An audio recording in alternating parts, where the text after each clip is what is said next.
Karibu Tuzo Online. Vipi? Mambo mabaya. Uko vizuri? Siko vizuri. Timu imepoteza na kwaje kwa vizuri? Siko vizuri. Shida ilikuwa nini sasa? Hakuna shida kubwa, shida ni mpira tu. Mpira ni mchezo katili na matokeo. Timu imecheza vizuri, mpambana, tumekosa magoli yalikuwa mengi. Mwisho wa siku tumefanya mistake, wenzetu wameitumia, mpata matokeo. Watu wanamlaumu sana, naweza kumlaumu kocha. Wengine wanaenda mbali, wanasema uwanja kama si umerogwa na vitu. Comment yako ni? Ya, siwezi kuungana na watu ambao wanaosema uwanja umerogwa, lakini wale ambao wanatupa vidongo kwa mwalimu naweza kusema kwamba wana haki kwa namna moja au nyingine, kwa sababu mpira ni mchezo wa wazi. Alafu Simba na wachezaji 25 mpaka 28. Pindi ndipo ninapokwenda kuwapanga katika mechi kama hii, kwa maana first 11 mashabiki wanajaribu kufanya kudiscuss wao wenyewe kuna namna ambavyo timu yao inaifahamu. Leo hii ukiangalia mwalimu ameanza na timu, hatuwezi kumuingilia sana na hatuwezi kuzungumza sana kwa sababu yeye ndio alikaa na timu kwenye uwanja wa mazoezi. Lakini kimsingi kikubwa kwa 100% au 99.9 mashabiki wa Simba baada ya kuona list ya Simba walivyoitoa, watu wengi walianza kuclaim kuna namna ambavyo vipi tuko nyumbani mwalimu anaanza bila mastreka ambao si Simba, tunaamini kwamba ndio mastreka wetu ambao wanaweza kutuvusha. Leo tunakwenda kumzungumzia Suleiman Mwalimu, tunakwenda kumzungumzia Jonathan Soa, tunakwenda kuzungumzia Dese Mukwara. Unaona namna ambavyo wana Simba tayari imani yao wameshajengeka kwamba hawa ndio mastreka wetu ambao wanaweza kufanyaje? Wanaweza kusaidia. Lakini mwisho wa siku watu wameangalia first 11 hawakuona mapema. Kwa hiyo wale ambao waliposema mwalimu ndio chanzo cha kuona namna ambavyo tunapata matokeo, mimi naungana nao. This is football. Ni kweli kwamba tukiangalia first 11 yetu mwalimu alivyoanza, kweli ilikuwa na shida, lakini mwisho wa siku hakuna namna, mechi tumeshapoteza. Tunaweza tukaonyeshana vidole, tukazungumza maneno makali. Hakuna namna ambavyo mechi inaweza kubadilika. Matokeo yameshafanyaje? Yameshapatikana. Na unapokuja kushiriki katika mashindano ya klabu bingwa barani Afrika, kinachoumiza zaidi namna ambavyo umepoteza mechi katika uwanja wa nyumbani. Msingi mzuri katika mashindano ya klabu bingwa barani Afrika katika uwanja wa nyumbani.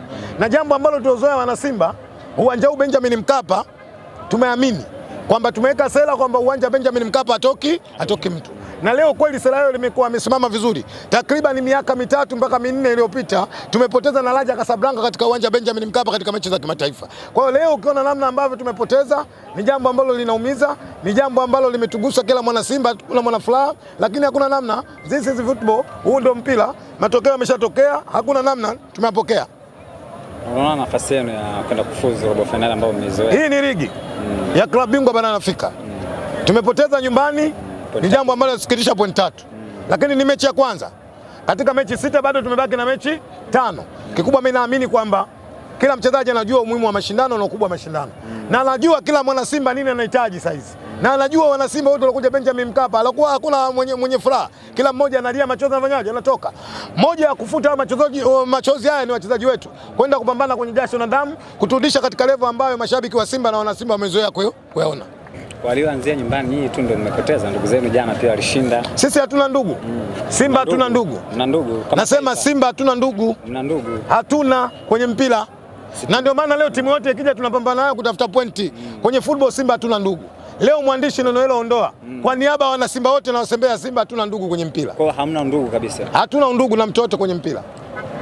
Hawafahamu kabisa Yanga. Kabisa. Safahamu. Walishinda lakini ni timu ambayo inashiriki ligi kuu Kusini. Okay, ndio kwanza unanipa taarifa kama wameshinda. Mimi jana nilikuwa kijijini kwetu Mkugilo Philibadi nikana ila Muru anaendelea mambo yangu. Kwa hiyo ndio kwanza walishinda ngapi? Walishinda moja. Alifunga Dube yule ambao okay, sawa. Kumbe kuangalia vizuri. Sawa, yes, kuangalia.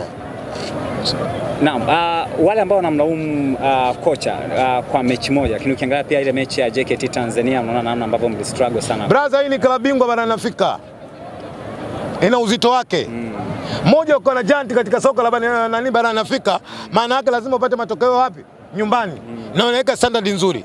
Leo unapokwenda kuzungumzia Simba ni klabu ya 5 kwa ubora kwenye bara la Afrika. Si kwa sababu ya ligi ya NBC, kwa sababu wameshindana na klabu bingwa barani Afrika, na sisi Simba tunaamini mashindano ya klabu bingwa barani Afrika ndio maisha yetu ambayo yalipo. Kwa hiyo mimi naamini ni matokeo magumu, lakini tutakaa chini, mwalimu atakwenda kufanya marekebisho inshallah, na imani tutarudi kwenye standard yetu na tutapata matokeo mazuri. Mechi ambayo pia kocha alikuwepo pale simama kama nani, aliongoza ile mechi ya mwisho ambayo mlishiriki kwenye ligi kuu ambayo mlipata tabu sana kupata ushindi. Nimesema tunachozungumza ni mechi ya Petretico na Simba Sports.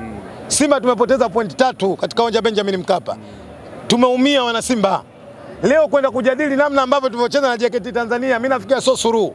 Kimsingi tumekubali matokeo, tumeyapokea, tutakaa chini kama wana Simba kwa pamoja, tutajua wapi tumetereza, tutakwenda kujipanga kuona namna ambavyo tunakwenda kupambana, kwa sababu naamini kati ya tarehe 29 mpaka 28 tunakwenda Bamako Mali.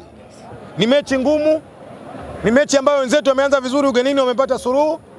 Tunaamini tutakwenda kupambana kwa jasho na damu, tutapata point 3, tutaweka level vizuri.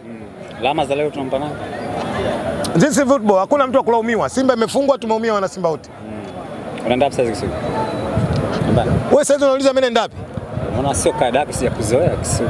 Kwamba muda kama huu unakuwa. Basi umenizoea mimi nafikiri mpaka nivae mawani. Sasa kama hujanizoea sasa ngoja nivae mawani alafu na mimi nikuulize. Kesho utakuwa station? Umeshanizoea? Hapo huko sawa sawa. Sema kipara tu kimekaa vizuri. Kesho kwa station Kisugu. Inshallah kikubwa niendelee kuniombea. Niendelee kuniombea kwa Mwenyezi Mungu aniamshe na afya njema inshallah, akipenda kesho tutakutana mjini saa 12 asubuhi. Yes. Hakikisha umepanda na nini? Tumekuja na usafiri hapa. Chini ya bosi wangu Muhsin. Uko vizuri kabisa. Niko vizuri. Umefurahi?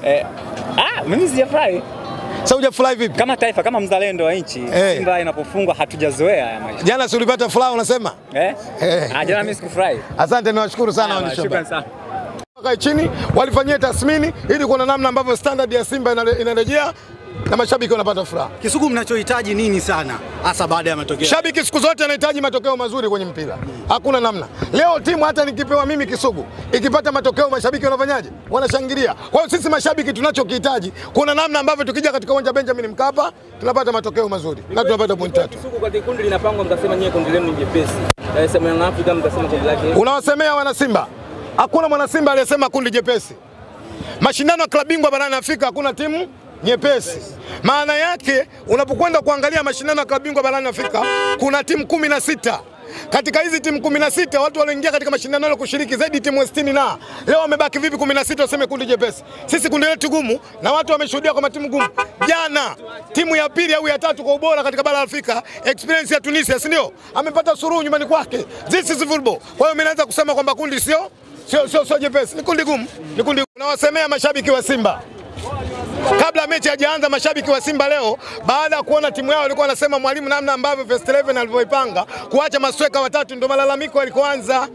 Hakuna mshabiki wa Simba aliyemuonyesha kidole goalkeeper wa Simba. Wapo ambao wamelalamika hivi sasa baada ya kutoka. Hayo maoni yao ambayo mimi sitaki kuyaingilia, tuheshimu maoni yao kama walivyozungumza. Lakini kwangu this player siwezi kuzungumza kwa lawama, lakini mimi nina ushahidi. Kabla timu hii haijaingia uwanjani baada ya watu kuona listi, malalamiko 99.9% ya mashabiki wa Simba walikuwa wanaona kwamba mwalimu ameanza na first 11 ambayo kuacha masweka watatu nje imeumiza sana mashabiki wa Simba. Watu wameenda mbali, wametoka kuzungumza hapa kwamba wanahitaji sasa kupata kocha, sio manager tena. Ni mitazamo yao. Mimi naamini uwezo wa mwalimu. Lakini kuna muda kwenye football unaweza ukawini na kwenye football unaweza ukafeli. Mwalimu huyu tunamzungumzia muda si mrefu tulikuwa tunamzungumzia vizuri baada ya kupata matokeo katika uwanja wa JKT Tanzania. Mimi nafikiri kwamba amefeli kwa game moja, bado mwalimu mzuri, bado tunamwamini na tutaendelea kumpa support. Nataka kuniambia katika game nyingine ili kuendelea kutetea pointi zenu 3 mlizopoteza leo, hakuna mabadiliko yote ambayo mwalimu anatakiwa kufanya? Yuko sahihi kwenye mechi ya leo? Mimi naamini dakika 90 kuna vitu viwili kwenye football vinafanyika. Kitu cha kwanza yako makosa na kitu cha pili yako mazuri. Mimi naamini mwalimu atarudi kwenye kiwanja cha mazoezi. Yale ambayo yaliokuwa mazuri ataendeleza kuwa mazuri zaidi, na yale ambayo yatakuwa mabaya atarekebisha kutoka kwenye mabaya kuwa kwenye mazuri. Umesema kuna makosa na mazuri. Makosa ya mwalimu leo ni yapi? Nafikiri mwandishi umechelewa wakati naanza hii press, nimeshajibu hilo swali.